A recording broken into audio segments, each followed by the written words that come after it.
বাড়ির সৌন্দর্য বাড়াতে চাইলে বাড়িতে বেশি বেশি করে ফুল গাছ লাগান। তো আমি অনেক রকমের জবা ফুল গাছ, নানান ধরনের ফুল গাছ লাগিয়েছি। আমার সকল বন্ধুরা জানেন আমি অনেক ভিডিওতে শেয়ার করেছি। আর এই গাছে দেখুন, এটা আমার দরজার সামনে লাগিয়েছি। এই জবা ফুল গাছটা কত অনেকটি ফুল ফুটেছে, কি বলবো আপনাদের সবাইকে। সত্যি, আর বাড়িতে যদি এরকম ভাবে ফুল ফুটে থাকে বাড়ির সৌন্দর্যটা যেমন বেড়ে যায়, আর পুজো দিতে কোনো অসুবিধা হয় না, তাই না?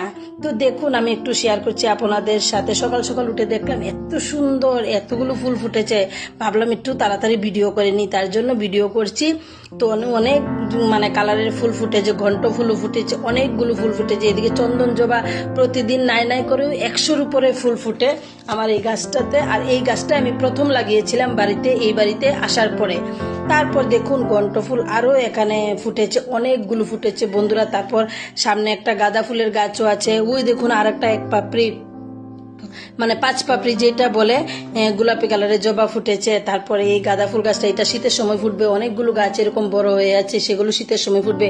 আর কিছু গাঁদা ফুল এখনো ফুটেছে। তো কার কার বাড়িতে এখনো গাঁদা ফুল ফুটছে আমার বাড়ির মতন অবশ্যই জানাবেন। খুব সুন্দর একটা দৃশ্য। ভালো লাগলে লাইক কমেন্ট শেয়ার করে পাশে থাকবেন।